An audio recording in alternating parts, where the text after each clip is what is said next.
నిత్య ప్రేమతో నన్ను ప్రేమించెన్, నిత్య ప్రేమతో నన్ను ప్రేమించెన్.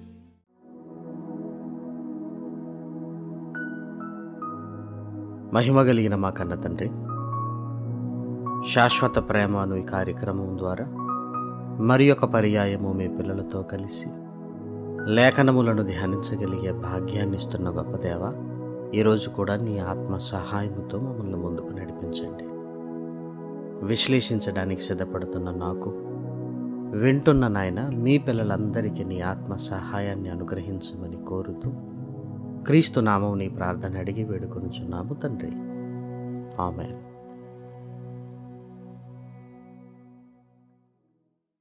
ప్రియమైన దేవుని వారలారా, దేవుని మహాకృపను బట్టి శాశ్వత ప్రేమ అనే ఈ కార్యక్రమము ద్వారా దేవుడు మీ అందరితో చక్కటి సహవాసాన్ని అనుగ్రహిస్తున్న గొప్ప దేవునికి క్రీస్తు పేర కృతజ్ఞతాస్తుతులు చెల్లించుచున్నాను. విశ్వాసులైన మీ అందరికీ కూడా క్రీస్తు పేర శుభములు వందనములు తెలుపుకుంటూ, మరి మీ ప్రేమను బట్టి, మీ ప్రార్థనను బట్టి, మీ సహాయాన్ని బట్టి దేవుడు బలపరుస్తూ ఈ కార్యక్రమాన్ని ముందుకు తీసుకుని వెళుతున్నాడు అనటంలో ఎలాంటి సందేహము లేదు. మరి ఈ క్రమం తప్పకుండా ఈ కార్యక్రమాలు వీక్షిస్తున్న మీరు ఆత్మీయంగా బలపడుతున్నారని ప్రభువుని స్తుతిస్తూ, ఈరోజు కూడా పరిశుద్ధ గ్రంథములో, కీర్తనల గ్రంథంలో రాయబడిన మనకు చాలా సుపరిచితమైన ఒక ప్రాముఖ్యమైన మాటను గురించి మనం ధ్యానిద్దాం. దయచేసి మీ చేతుల్లోనికి పరిశుద్ధ గ్రంథాన్ని తీసుకొనండి. అటు ఇటు తిరగకుండా దయచేసి లేఖన ధ్యానం పూర్తయ్యేంత వరకు కూడా దేవుని సన్నిధిగా భావించి భయభక్తులతో వాక్య ధ్యానాలను కొనసాగించాలి అని ప్రభు ప్రేమను బట్టి మిమ్మల్ని కోరుతున్నాను. కీర్తనల గ్రంథము 118వ అధ్యాయము 22, 23, 24 వచనాలను చదువుకుందాం. ఈ మాట మనకు చాలా సుపరిచితమైన మాట. ఇల్లు కట్టువారు నిషేధించిన రాయి మూలకు తలరాయి ఆయెను. అది యెహోవా వలన కలిగినది, అది మన కన్నులకు ఆశ్చర్యము. ఇది యెహోవా ఏర్పాటు చేసిన దినము, దీని యందు మనము ఉత్సహించి సంతోషించెదము. సాధారణంగా ఈ మాట మనం ధ్యానిస్తున్నప్పుడు మన కుటుంబంలో జరుగుతున్న వేడుకల కొరకు దీనిని ఉద్దేశించినట్లుగా మనం మాట్లాడుతుంటాం. వాక్యాన్ని ఎప్పుడూ ధ్యానిస్తున్నప్పుడు సందర్భానుసారంగా ధ్యానించాలే తప్ప వాక్యంలో ఉంటున్న మాటలను మనకు అన్వయించుకునేటప్పుడు చాలా జాగ్రత్తగా ఉండాలి. వాక్యంలో ఈ మాట ఏ ఉద్దేశంతో రాయబడింది, ఆ సందర్భం ఏంటి, అందులో దాగి ఉన్న అంతరార్థం ఏంటి, వీటినన్నింటినీ లోతుల్లోనికి వెళ్ళి గ్రహించగలిగే స్థితి ధ్యానించినప్పుడు మాత్రమే మనకు అర్థమవుతుంది.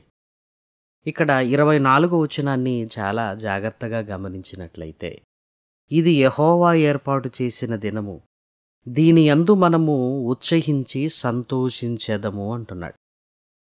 ఇక్కడ 2 విషయాలను మాట్లాడుతున్నట్లుగా మనం చూడగలం. ఇది యెహోవా ఏర్పాటు చేసిన దినము అని ఒక దినాన్ని గురించి మాట్లాడుతున్నాడు. ఆ దినములో మనము ఉత్సహించి సంతోషించాలి అని మనకు సూచిస్తున్నాడు.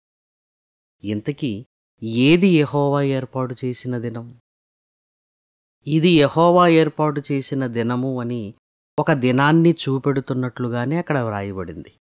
ఏది యెహోవా ఏర్పాటు చేసిన దినమో పై వచనాల నుంచి చదువుకుంటూ క్రిందికి రాగలిగితే అర్థం చేసుకునే అవకాశం మనకు కలుగుతుంది. దయచేసి చూడండి. ఇల్లు కట్టువారు నిషేధించిన రాయి మూలకు తలరాయి ఆయెను, అది యెహోవా వలన కలిగినది, అది మన కన్నులకు ఆశ్చర్యము. ఇది యెహోవా ఏర్పాటు చేసిన దినము. అంటే ఏది యెహోవా ఏర్పాటు చేసిన దినము అంటే, ఇల్లు కట్టువారు నిషేధించిన రాయి మూలకు తలరాయి అయిన దినముంది చూసారా, అది మన కన్నులకు ఆశ్చర్యము. ఇలా జరగటం అనేది ఇది యెహోవా ఏర్పాటు చేసిన దినము. వాక్యాన్ని సందర్భానుసారంగా చదువుతున్నప్పుడు ఇది అంటే ఒక దానిని చూపిస్తున్నాడు అని మనం గ్రహించగలుగుతాం. ఇల్లు కట్టువారు నిషేధించిన రాయి ఏంటి? అది మూలకు తలరాయిగా మారటమేంటి? అది మన కన్నులకు ఆశ్చర్యంగా ఉండటమేంటి? ఏ విషయాన్ని గురించి పరిశుద్ధాత్మ ప్రేరణతో దావీదు గారు మాట్లాడుతున్నారో మరి ఒకసారి లేఖన భాగంలోనికి మనం వెళ్ళగలిగితే, యేసుక్రీస్తు ఇదే విషయాన్ని మరలా ఉపమాన రూపంలో ప్రస్తావిస్తున్నట్లుగా మనం చూడగలం. మత్తయి సువార్త 21వ అధ్యాయము 42వ వచనాన్ని దయచేసి చూడండి. ఇల్లు కట్టువారు నిషేధించిన రాయి మూలకు తలరాయి ఆయను, ఇది ప్రభువు వలననే కలిగెను, ఇది మన కన్నులకు ఆశ్చర్యము. ఇలా జరిగిన దినముంది చూసారా? ఇది యెహోవా ఏర్పాటు చేసిన దినము అని మనం అర్థం చేసుకోవాలి. యేసుక్రీస్తు కూడా దావీదు గారు రాసిన ఆ మాటనే జ్ఞాపకానికి తీసుకుని వస్తున్నాడు. ఇది ఎవరిని గురించి వ్రాయబడిందో కింది భాగంలో మనం చూడగలిగితే 45వ వచనములో, ఆయన చెప్పిన ఉపమానములు విని తమ్మును గూర్చియే చెప్పెనని గ్రహించిరి. అంటే ఈ ఉపమానము, ఈ ఇల్లు కట్టువారు ఎవరో కాదు, శాస్త్రులు, పరిసయ్యులు అని వారికి అర్థమైందని మనం ఇక్కడ గ్రహించాలి. అపోస్తుల కార్యములు 4వ అధ్యాయము 11, 12 వచనాలలో పేతురు గారు పరిశుద్ధాత్మతో నిండుకొనిన వాడై చాలా స్పష్టముగా మాట్లాడుతున్నట్లుగా చూడగలము. ఇల్లు కట్టువారైన మీరు తృణీకరించిన రాయి ఆయనే, ఆ రాయి మూలకు తలరాయి ఆయను. ఇల్లు కట్టువారైన మీరు, శాస్త్రులు, పరిసయ్యులు, ప్రధాన యాజకులు, మీరు తృణీకరించిన రాయి ఆయనే, అనగా యేసుక్రీస్తు. కాని చివరికి ఏమైంది? మూలకు తలరాయి అయ్యాడు ఆయన. యేసుక్రీస్తు శిలువ మరణము ద్వారా లోకరక్షకుడుగా అవతరించాడు అని, రక్షణ అనే కార్యక్రమానికి యేసుక్రీస్తును మీరు తృణీకరించారు, చివరికి మీరు రక్షణ పొందాలంటేనే యేసుక్రీస్తు దగ్గరికి రావలసిన పరిస్థితి ఏర్పడింది అని పేతురు గారు శాస్త్రులు, పరిసయ్యులతో మాట్లాడుతున్న మాట. ఇల్లు కట్టువారు అనగానే ఒక రక్షణా కార్యక్రమాన్ని ముందుకు తీసుకుని వెళ్ళేవారు. తృణీకరించిన రాయి అంటే ఈయన వడ్లవాని కుమారుడు కాడా అని యేసుక్రీస్తును తృణీకరించారు. కాని ఆయన మరణించి సమాధి చేయబడి తిరిగి లేచి మృత్యుంజయుడుగా లోకరక్షకుడుగా అవతరించాడు. ఇప్పుడు మీరు రక్షణ పొందాలంటేనే యేసుక్రీస్తు దగ్గరికి రావలసిన అవసరత ఏర్పడింది అని పేతురుగారు చక్కటి వివరణనిస్తున్నట్లుగా మనం చూడగలం. అంటే యేసుక్రీస్తు లోకరక్షకుడుగా అవతరించిన దినాన్ని గురించి మాట్లాడుతున్నాడు అని మనం అర్థం చేసుకోవాలి. ఇది మన కన్నులకు ఆశ్చర్యము. యేసుక్రీస్తు చిన్న జీవిత కాలాన్ని కలిగి బెత్లెహేములో పుట్టి నజరేతులో పెరిగి వారి మధ్య తిరుగుతున్న ఆయన లోకరక్షకుడుగా అవతరించటం అనేది అది వారి కన్నులకు ఆశ్చర్యము. మరి ఇంత ఆశ్చర్యము అనేది ఎలా జరిగిందంటే ఇది యెహోవా వలన కలిగినది, ఇది యెహోవా ఏర్పాటు చేసిన దినము అని క్రింది వచనంలో రాయబడింది. అంటే యేసుక్రీస్తు లోకరక్షకుడుగా అవతరించిన దినాన్ని గురించి మాట్లాడుతున్నట్లుగా మనము చూడగలము. మరి యేసుక్రీస్తు లోకరక్షకుడుగా అవతరించిన దినమేనా? ఆ దినము ఈ దినమే అనటానికి ఆ దినానికి సంబంధించిన కొన్ని సూచనలు, కొన్ని గుర్తులు మనకు పరిశుద్ధ గ్రంథములో కనబడుతుంటాయి. వాటిని కూడా మనం క్షుణ్ణంగా పరిశీలించగలిగితే అవి ఏ రోజు జరుగుతున్నవో మరలా మనం క్రొత్త నిబంధనలో చూడగలం. యేసుక్రీస్తు మరణ దినాన్ని గురించి లేదా యెహోవా ఏర్పాటు చేసిన దినమును గురించి ఇంకా పాత నిబంధన గ్రంథంలో ఏమేమి వ్రాయబడ్డాయో మనం చూడగలిగితే జకరియా గ్రంథము 14వ అధ్యాయము 4, 5, 6, 7, 8 వచనాలలో ఆ దినమున ఏమి జరగనున్నవో చక్కటి వివరణ ఇక్కడ మనకు కనబడుతుంది. 4వ వచనాన్ని మీరు చూడగలిగితే ఆ దినమున అని వ్రాయబడింది. 14వ అధ్యాయము 1వ వచనములో యెహోవా దినము వచ్చుచున్నది అన్నాడు. యెహోవా దినము వచ్చుచున్నదంటే యెహోవా ఏర్పాటు చేసిన దినము వచ్చుచున్నది అని మనం అర్థం చేసుకోవాలి. ఆ దినమున ఏమేమి జరగనున్నవని రాయబడిందో మీరు చూడగలిగితే 4వ వచనం నుంచి 8వ వచనం వరకు కొండలు బద్దలవుతాయని రాయబడింది. అంతేకాదు భూకంపము కలుగుతుంది అని వ్రాయబడింది. పరిశుద్ధులు శరీరముతో లేస్తారు అని వ్రాయబడింది. ఇంకొక ఆశ్చర్యకరమైన మాట వ్రాయబడింది. మనము చూడగలిగితే 6వ వచనాన్ని చూడండి. యెహోవా ఆ దినమున ప్రకాశమానమగునవి సంకుచితములు కాగా వెలుగు లేకపోవును. ఆ దినము ప్రత్యేకమైనదిగా ఉండును. అది యెహోవాకు తెలియబడిన దినము. పగలు కాదు, రాత్రి కాదు. పగలు కాదు, రాత్రి కాదు. ఇక్కడ 4వ వచనము నుండి 6వ వచనం వరకు సూచనలు గమనించగలిగితే, మొదటిది కొండలు బద్దలవ్వాలి, రెండవది భూకంపం రావాలి, మూడవది పరిశుద్ధులు శరీరాలతో లేవాలి, నాలుగవది ఆ దినము ప్రత్యేకముగా ఉండాలి. ప్రకాశమానమగునవి సంకుచితములు కాగా వెలుగు లేకపోవును అన్నాడు. చివరిది చూడగలిగితే అది పగలు కాదు, రాత్రి కాదు అని వ్రాయబడింది. దయచేసి మీరు ఆలోచించండి. ఒక దినమనగానే పగలు, రాత్రి.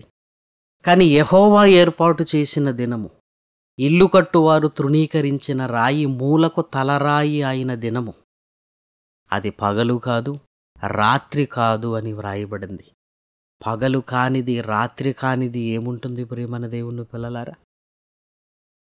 పరిశుద్ధుల శరీరములు లేపబడ్డాయని వ్రాయబడింది.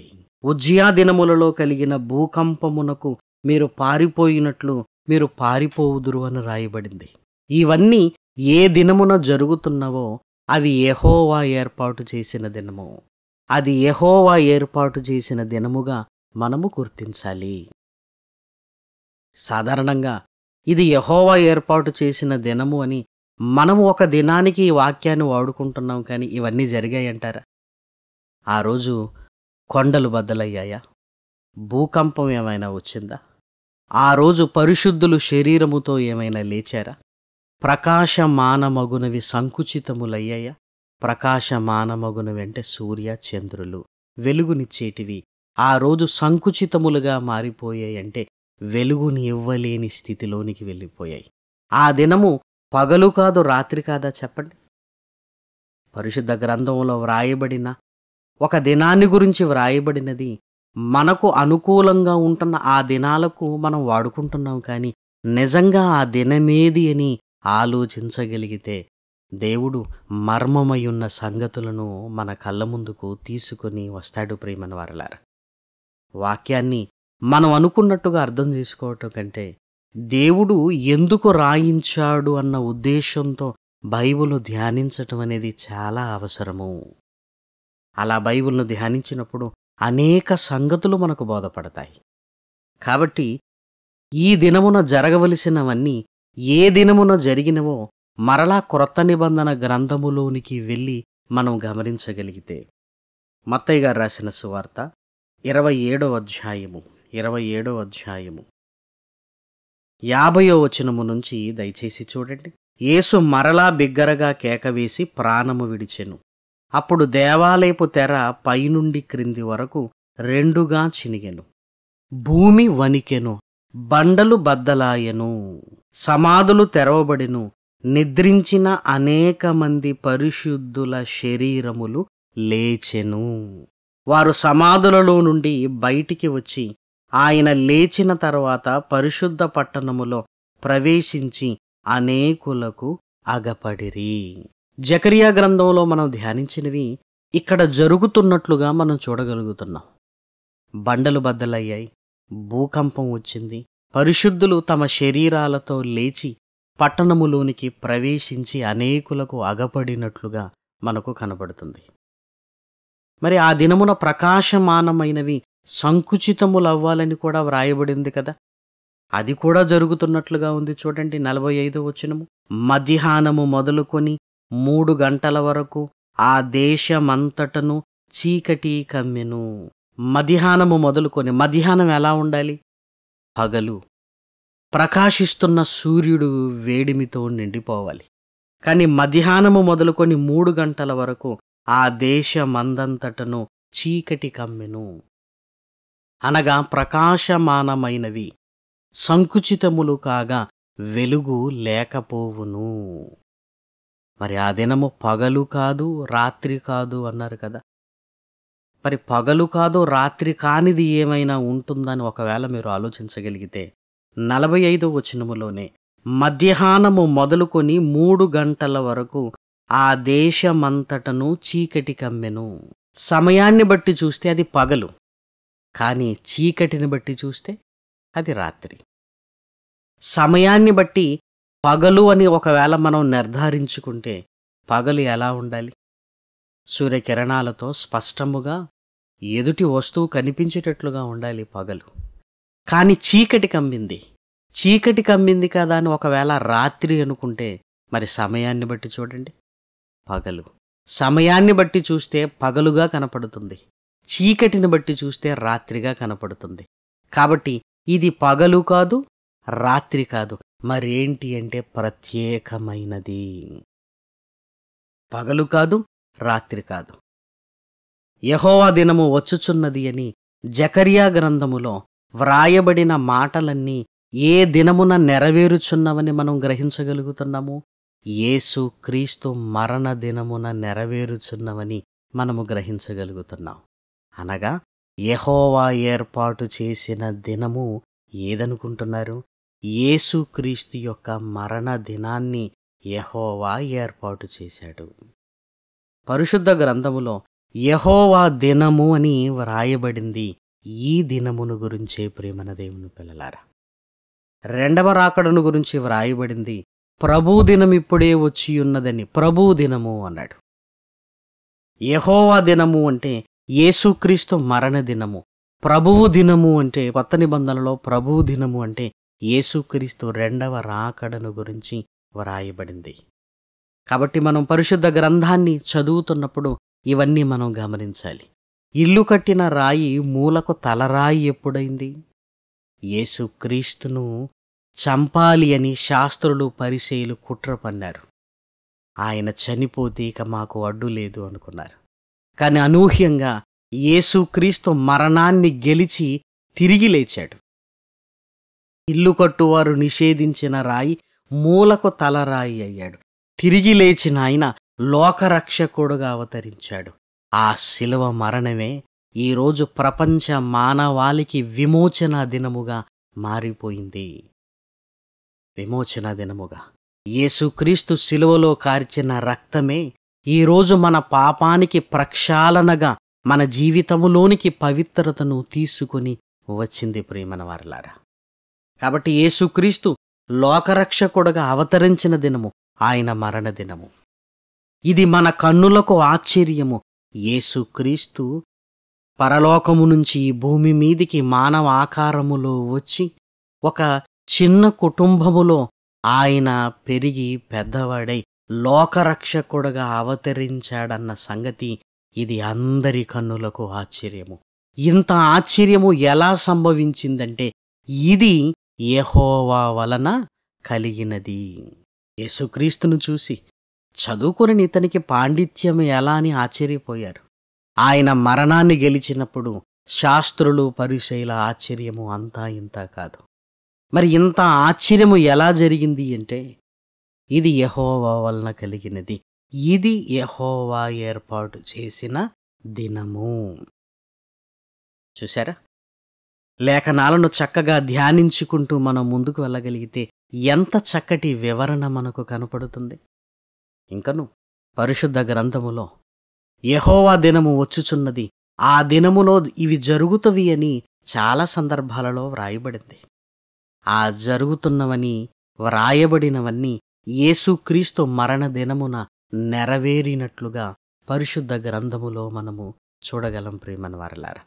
మరలా కీర్తనల గ్రంథము 118 22 నుంచి 24 వచనాలను చదువుకుంటే ఎంత చక్కగా అర్థమవుతుందో చూడండి. ఇల్లు కట్టువారు నిషేధించిన రాయి మూలకు తలరాయి ఆయను. అది యెహోవా వలన కలిగినది. అది మన కన్నులకు ఆశ్చర్యము. ఇది యెహోవా ఏర్పాటు చేసిన దినము. దీని యందు మనము ఉత్సహించి సంతోషించెదము. యేసుక్రీస్తు మరణ దినమే యెహోవా ఏర్పాటు చేసిన దినము అని మనకు అర్థమైతే ఆ దినమున మనం ఏం చేయాలి చెప్పండి? దీని యందు మనము ఉత్సహించి సంతోషించెదము అన్నాడు. ఆ దినము మరేదో కాదు, శుభ శుక్రవారము లేదా గుడ్ ఫ్రైడే అంటాం. మంచి జరిగింది. ఆ ఫ్రైడే రోజు జరిగిన మంచి ఏంటి? Good Friday. లోకానికి యేసుక్రీస్తు రక్షణ ప్రసాదించిన దినము. దీని యందు మనము ఉత్సహించి సంతోషించాలి. ఆ రోజు సంతోషించాలి అన్నాడు ప్రియమైన వారలారా. నిజంగా ఆ రోజు సంతోషించగలుగుతున్నావా? యేసుక్రీస్తు మరణించాడు అని మనం కూడా బాధపడుతూ ఏడుస్తున్నాం దేవాలయాలలో. యేసుక్రీస్తు ఆ రోజే యెరూషలేము కుమార్తెలతో చెప్పిన మాట మనందరికీ తెలుసు. యెరూషలేము కుమార్తెలారా, నా కోసము మీరు ఏడవవద్దు అన్నాడు. ప్రత్యక్షంగా మరణిస్తున్నప్పుడు తన మరణాన్ని చూసి ఏడుస్తున్న వారిని ఏడవవద్దు అన్నాడు. ఆ రోజు వారిని ఏడవవద్దు అన్నాడు. ఈరోజు మనల్ని ఉత్సహించి మీరు సంతోషపడండి, నేను మీకు రక్షణనిచ్చాను అని తెలియజేస్తున్నాడు. కానీ ఈరోజు కూడా మనం దుఃఖసాగరంలో ఉన్నట్లుగా ఉంటున్నాం. ఏ దినమున సంతోషించాలో అర్థం కాని పరిస్థితిలో ఈరోజు ఒకవేళ మనం ఉన్నామో ఆత్మ పరిశీలన మనం చేసుకుందాం. ఎందుకు ఆ రోజు యేసుక్రీస్తు శ్రమపడ్డాడు కదంటే, ఆయన శ్రమపడ్డాడు కాదనటం లేదు. కానీ నీకు విమోచన దొరికింది, నీకు రక్షణ దొరికింది. మనందరికీ పాప ప్రక్షాళన జరిగే శిలువ రక్తాన్ని ఆయన కార్చాడు. మనకు విడుదల కలిగింది. నీకు విడుదల కలిగినందుకు సంతోషించాలి. మరి ఎప్పుడు బాధపడాలి? యేసుక్రీస్తు మాట్లాడుతూ, ఎవడైనను తన శిలువనెత్తుకొని నన్ను వెంబడింపనివాడు నాకు పాత్రుడు కాడు అన్నాడు. నేను శిలువ మోసినప్పుడు మీరు సంతోషించండి. నా కొరకు మీరు బ్రతుకుతున్నప్పుడు మీరు కూడా శిలువ మొయ్యాలి. మీరు శిలువ మోస్తున్నప్పుడు కష్టాలు నష్టాలు ఇవన్నీ వస్తాయి, అప్పుడు భరించండి అంటున్నాడు. యేసుక్రీస్తు శిలువలో మాట్లాడిన మాటలను ధ్యానిస్తుంటాం. మనము కూడా శిలువ మొయ్యాలి. ఆ శిలువ మోస్తూ ఆ మాటలను ధ్యానించుకుంటూ ముందుకు వెళ్ళవలసిన జీవితాలు మనవి. కానీ మనమేం చేస్తున్నాం? ఈ ఒక్కరోజు ఆనందించవలసిన దినాన్ని బాధపడుతున్నాం. మిగిలిన రోజులన్నీ ఆనందముతో ఉంటున్నాం ప్రియమైన దేవుని పిల్లలారా. కానీ ఈరోజు సంతోషించాలి. మిగిలిన దినములన్నీ మనము శిలువనెత్తుకొని మొయ్యాలి. మత్తయి సువార్త 10వ అధ్యాయము 38వ వచనంలో వ్రాయబడిన చక్కటి మాట. యేసుక్రీస్తు శిలువ మోశాడు, ఆయన బాధపడ్డాడు, మనకు రక్షణ కలిగింది, మనం సంతోషించాలి. మనము కూడా శిలువనెత్తుకోవాలి. మనకు శిలువ, మన శిలువ వేరు. కష్టాలు, కన్నీళ్ళు, ఇబ్బందులు, రోగాలు, అపనిందలు, ఇవన్నీ ఇబ్బందులతో కూడిన వాతావరణం. శిలువే కదా, శిలువ అనగానే శ్రమలు. కాబట్టి మిగిలిన జీవితకాలమంతా ఆయన కొరకు బ్రతకడానికి శ్రమలలో నుంచి ముందుకు వెళ్ళాలి అని పరిశుద్ధ గ్రంథములో దేవుడు వ్రాయించాడు ప్రియమైన వారలారా. కాబట్టి ఇది యెహోవా ఏర్పాటు చేసిన దినము అని, యేసుక్రీస్తు మరణ దినమే ఆ దినము అని గ్రహించి దాని యందు ఉత్సహించి సంతోషించాలి అని దేవుని ప్రేమను బట్టి మరొకసారి మీకు జ్ఞాపకం చేస్తున్నాను. కాబట్టి వాక్యాన్ని ఇంకా ధ్యానించండి, ఇంకా లోతుల్లోనికి వెళ్ళండి. మరింత స్పష్టముగా లేఖనాలలో ఇదే విషయం మనకు దృఢపరచబడుతూనే ఉంటుంది ప్రియమైన దేవుని పిల్లలారా. ఈ మాటలు మీ అందరికీ ఆత్మీయ అభివృద్ధిని కలిగించాలని కోరుకుంటూ మరిన్ని సంగతులు ఈ శాశ్వత ప్రేమ అను ఈ కార్యక్రమం ద్వారా దేవుడు మీతో మాట్లాడగలుగునట్లుగా శక్తినిచ్చి బలపరిచి ముందుకు తీసుకుని వెళ్ళాలి అని ఆయనను కోరుకుంటూ ఈ మాటలు నేను ముగిస్తున్నాను. ప్రార్థన చేసుకుందాం. మహాగరుణువైన మా కన్న తండ్రి, మీకు వందనములు నాయన. విలువైన నీ మాటలతో మమ్మల్ని స్పందింపచేస్తున్నావు. నీ వాక్యాన్ని అర్థం చేసుకుని వాక్యాన్ని బట్టి ప్రవర్తించటం నాయన మాకు నేర్పించండి. ఎప్పుడు ఆనందించాలో, ఎప్పుడు దుఃఖపడాలో, మా జీవితం ఎలా ఉండాలో, నీ వాక్కుల వెనుకున్న మర్మాలేంటో ఇవన్నీ గ్రహించగలిగే స్థితిని మాకివ్వండి. ఈరోజు కూడా మీ పిల్లలతో మాట్లాడగలిగే భాగ్యాన్ని ఇచ్చారు. స్తుతులు స్తోత్రములు చెల్లిస్తున్నాం. దేవా, మీ పిల్లలందరూ నీ వాక్యంలో స్థిరపరచబడి నీ కొరకు బ్రతకగలిగే భాగ్యాన్ని ఇవ్వండి. ప్రార్థనా సహాయాన్ని కోరిన నీ పిల్లల్ని జ్ఞాపకం చేసుకోండి. తమ బిడ్డల కొరకు ప్రార్థనా సహాయాన్ని కోరిన మీ పిల్లల్ని జ్ఞాపకం చేసుకోండి. రోగగ్రస్తమైన పరిస్థితి నుంచి చక్కటి ఆరోగ్యాలను అనుగ్రహించండి. వివాహాల కొరకు నాయన తమ పిల్లల కొరకు సిద్ధపడుతున్న తల్లిదండ్రులను దీవించండి. సరి అయిన జీవిత భాగస్వాములను వారికి అనుగ్రహించండి. గొప్ప తండ్రి, ఇదిగో నాయన, పెద్ద వయస్సులో ఉండి అనారోగ్యంతో బాధపడుతున్న నీ పిల్లల్ని జ్ఞాపకం చేసుకోండి. తండ్రి, వారికి చక్కటి ఆరోగ్యాన్ని ఇచ్చిన ఆయన నీ సేవలో నీలో బ్రతకగలిగే భాగ్యాన్ని ఇవ్వండి. హాస్పిటళ్లలో, ప్రమాదాలలో నాయన ఇబ్బంది పడుతున్న మీ పిల్లలందరినీ నాయన కృపతో జ్ఞాపకం చేసుకోండి. కుటుంబాలను కట్టే కన్న తండ్రి, కుటుంబాలలో ఉంటున్న సమస్యలను నాయన నీ పాద సన్నిధిలో మొరపెడుతున్నాం. కృప చూపించండి. భార్యాభర్తల మధ్య ఐక్యతను ప్రసాదించండి నాయన. కుటుంబముగా నీ కొరకు బ్రతకగలిగే భాగ్యాన్ని ఇవ్వమని నిన్ను ప్రాధేయపడుతున్నాం. ఈ శాశ్వత ప్రేమ కార్యక్రమము కొరకు నాయన సహకరిస్తున్న నీ పిల్లలను పేరు పేరు వరుసన జ్ఞాపకం చేసుకోండి. తండ్రి, మీ పిల్లలు చేస్తున్న ఈ మంచి కార్యక్రమమును నాయన వారి కుటుంబానికి ఆశీర్వాదకరంగా మలిచి ప్రతిఫలాన్ని అనుగ్రహించమని కోరుకుంటూ సమస్తమును నీ పాద సన్నిధిలో మొరపెడుతూ మరి ఒక పర్యాయము నీ దివ్య వాక్కులతోనైనా మమ్మల్ని హెచ్చరించమని, మమ్మల్ని ముందుకు తీసుకుని వెళ్ళమని బ్రతిమలాడుతూ ప్రాధేయపడుతూ ఈరోజు నీవు అందించిన సహాయానికై నిన్ను స్తుతిస్తూ నిన్ను గనపరుస్తూ క్రీస్తు నామం నీ ప్రార్థన అడిగి వేడుకొనుచున్నాము తండ్రి. ఆమేన్. మన పరమ తండ్రి అయిన దేవుని ప్రేమ, కుమారుడైన క్రీస్తు కృప, పరిశుద్ధాత్మ యొక్క అన్యోన్యమైన సహవాసం ఇప్పుడును ఎల్లప్పుడును సదాకాలము కూడి వచ్చిన మనందరికీ తోడయుండును గాక. ఆమేన్.